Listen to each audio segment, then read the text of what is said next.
I never thought a single question could break me open so suddenly. Were you part of the joke? Yet there I was, sitting across from a girl who couldn't even hear the world that was laughing at me. And somehow, her silence felt louder than every voice that had ever mocked me. If I had known that night would flip my entire understanding of trust, cruelty, and love, maybe I wouldn't have walked into that restaurant. Or maybe I would have walked in even faster. Because sometimes life doesn't ask if you're ready before it teaches you who you really are. I met her on a Thursday evening, after a week that felt like it was chewing me alive. My job was draining me, my friends were drifting away, and my confidence was somewhere between the cracks of everything I kept pretending was fine. Then I got a message, a surprise, inviting me on a blind date. My friend said he had found someone perfect for me. I should have questioned why he smirked when he said it. I should have noticed the whispered laughter among our group chat. But I was too tired, too hopeful, too desperate to feel chosen for once. So I agreed. The restaurant buzzed with chatter and clinking silverware. That's when I saw her, sitting alone at a corner table, her posture elegant, her eyes scanning the room with a level of calm that didn't match the nervous flutter in my chest. She was beautiful, but not in a loud, dramatic way, more like a quiet warmth that slowly pulls you in without asking for permission. She waved when she saw me, but her smile was gentle, uncertain. I walked over. Hi, I'm. She opened her hand and tapped her wrist, shaking her head lightly as if apologizing. Then she signed something I couldn't understand.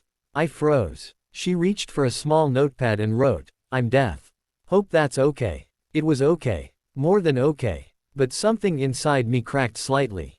Not because she was deaf, but because no one told me. No one trusted me enough to prepare me. Still, I pulled out the chair and sat down. And that's where everything began. Chapter 1. I tried to hide how unprepared I was by smiling more than necessary, nodding too often, and writing back on her notepad with awkward jokes that didn't land as smoothly as I hoped. But she didn't judge me. Her expressions were soft, forgiving even. She communicated with her hands and with her eyes, God, especially with her eyes. They sparkled with curiosity, like she wanted to understand me even when my words stumbled. Her name was Maya. The first 20 minutes were slow but strangely peaceful. She showed me how to sign my name, guiding my fingers gently, and I felt a warmth in my chest I hadn't felt in a long time. She laughed silently, her shoulders shaking when I messed up a sign and accidentally said something completely different. Even without sound, her laughter felt alive. But while we scribbled messages back and forth, I kept noticing something. Whenever the door opened, she'd glance toward it, her smile fading a little before she forced it back into place. I didn't understand why until my phone buzzed. A message from my friend. Bro, did she figure it out yet? Tears of joy. My stomach twisted. Another message came instantly. Record her reaction when she asks you. My hands went cold. The world around me suddenly felt sharper, darker. I glanced at Maya. She was writing something on the notepad, unaware of the storm rising inside me. My heart pounded as more messages arrived. You're seriously going through with it? This is gonna be hilarious. The death date prank, legendary. Prank. The word stabbed deeper than I expected. I wanted to vomit. I wanted to scream. I wanted to disappear into the floor. But most of all, I wanted to protect her from the cruelty that thought this whole thing was a joke. She slid the notepad toward me, smiling. You seem distracted. Everything okay? I forced a smile, but it shook at the edges. My throat burned with shame. Shame for agreeing to the date. Shame for trusting people who clearly didn't see my heart or hers. Shame for every second I sat there pretending I wasn't involved in something twisted. I scribbled. Just work stuff. Nothing serious. She nodded, but the way she looked at me, soft, searching, made the guilt dig even deeper. Minutes passed. Our food arrived. She signed thank you to the waiter, and he smiled politely, but I caught the fleeting pity in his eyes, something that made my chest ache. Maya didn't notice. She was too focused on sharing a story written across 3 pages of her notepad, explaining how she lost her hearing at age 11, how she learned to love silence, how silence taught her to observe what others miss. And I realized I didn't deserve to sit across from someone who found beauty in the very thing others mocked. Then it happened. She paused, her pen hovering over the paper.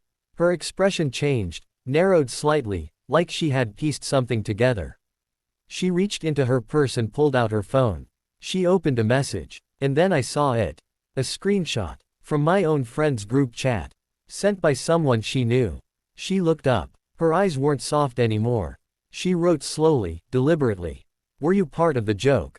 Time froze. I couldn't breathe. Just the sight of that question broke everything inside me.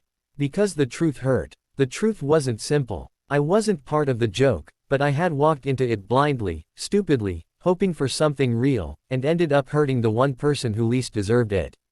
She watched me, waiting, not for a perfect answer, not for excuses, but for honesty. And for the first time in my life, I felt like I had no right to speak. My shame felt louder than the entire restaurant. I reached for the notepad, but she pulled it back slightly, guarded. My hands trembled as I wrote. "I didn't know. I swear. I thought it was just a real date. They lied to me too." She stared at the words. Her jaw tightened. She wasn't angry, she was hurt. Deeply hurt. And I could feel the weight of it sitting heavily on the table between us. I couldn't blame her if she walked out. I couldn't blame her if she never believed a word I said.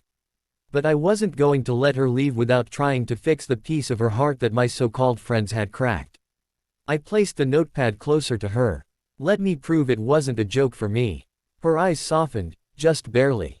But the night was far from over. Chapter 2. The restaurant grew quieter, or maybe my guilt drowned out the noise. Maya stared at the last sentence I wrote, her fingers hovering over the notepad. Seconds passed. Then she sighed and handed it back. Her next line cut deeper than any accusation. "Why would they do that to you?" The question wasn't meant to shame me. She genuinely wanted to understand. And somehow, that hurt even more, because I didn't have a good answer. Because the truth was, I had let people laugh at me for years, calling it friendship. I had accepted it so long I couldn't even recognize cruelty until it slapped me across the face. I wrote, "Because they think everything is a joke. Including me." Maya's eyes softened in a way that made my chest ache. She wrote slower this time, thoughtful, gentle. "I don't think you're a joke." That one sentence unraveled me. It was the kind of kindness I didn't feel like I deserved. The kind that felt more like a gift than a statement. For the first time all evening, I met her gaze fully. There was no pity there, no judgment, just understanding. The kind of understanding that comes from living with things that hurt quietly. She signed something I didn't understand, then laughed at my confusion and scribbled. "It means, let's start over." I nodded, feeling something warm bloom inside me. We talked for over an hour, writing, signing, pointing, laughing silently. The awkwardness faded. The heaviness lifted. It felt real, honest, fragile in the best way. She told me about her art, her dreams, her fears.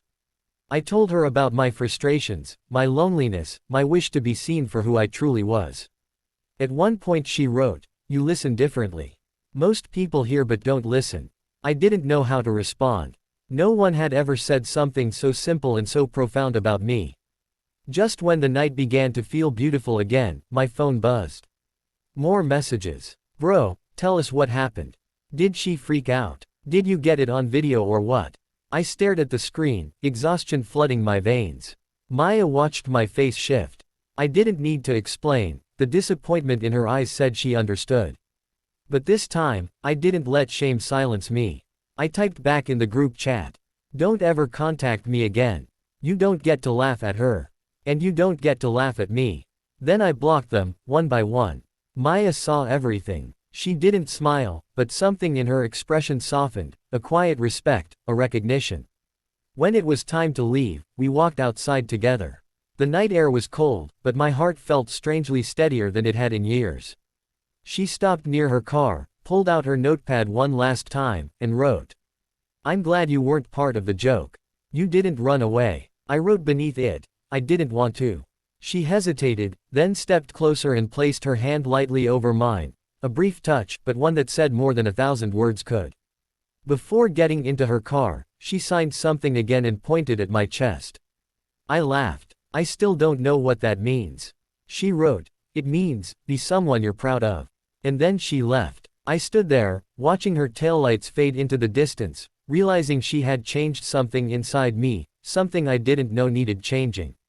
She made me see the weight of the people I allowed in my life, the value of my own heart, and the possibility of connections built on honesty rather than mockery. I didn't know if Maya and I would meet again. But I knew this. That night wasn't a joke.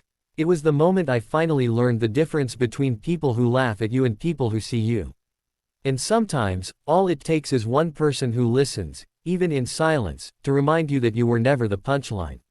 You were the story all along.